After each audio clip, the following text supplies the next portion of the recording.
Good morning, friends. Mark Holmes here with my buddy, a hungover Cowboy Joe Boo. But how about those Cowboys? I got to tell you, I have sat here the last 8 weeks and have enjoyed this Monday morning hangover. And I want to welcome all of you new subscribers to the Joe Boo Report. This thing is on fire, and you guys are spreading the mojo like crazy. Now, I want you guys to do me a favor. I posted a video last night of Stephen A. Smith.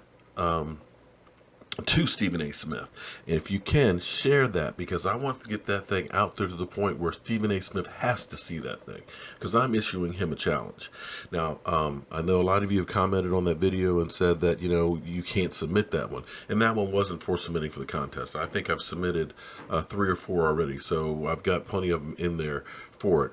But this is one that I'm just sending directly out into the universe to Stephen A. Smith, because I want to finally let him know that somebody is there ready to challenge him.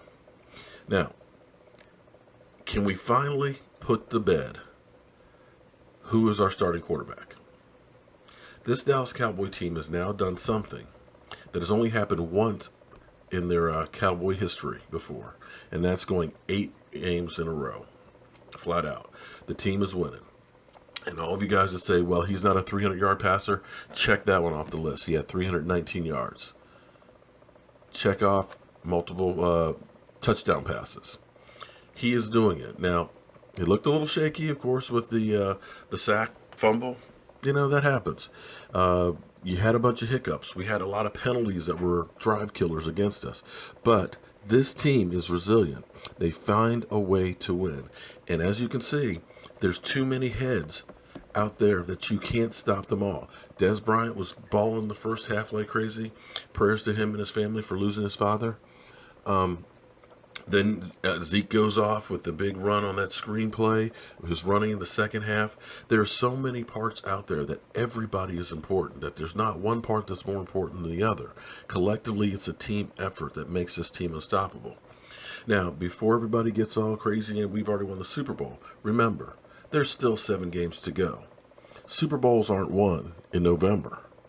That's February.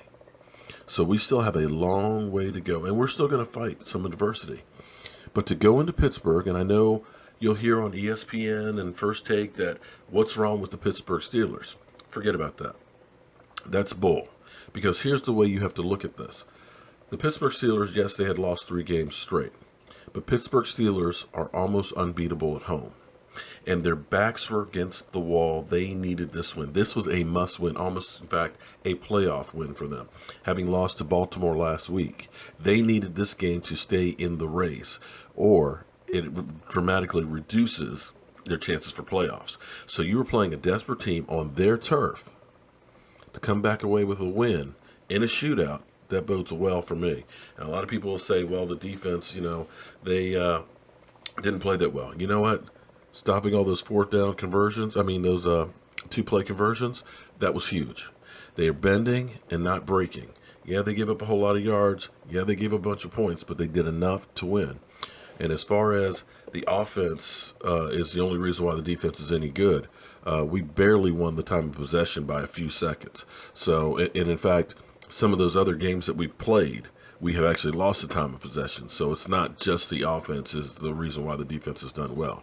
So hats off to the Dallas Cowboys, and thank you guys for subscribing to the Joe Boo Report. And I'll have more later. And, of course, tonight I'll be on the Benet Emery Show at 8 Central, so be sure to check us out on that. If not, you can check out the Riera. I'll have that up tomorrow. Have a great day, friends, and how about them Cowboys?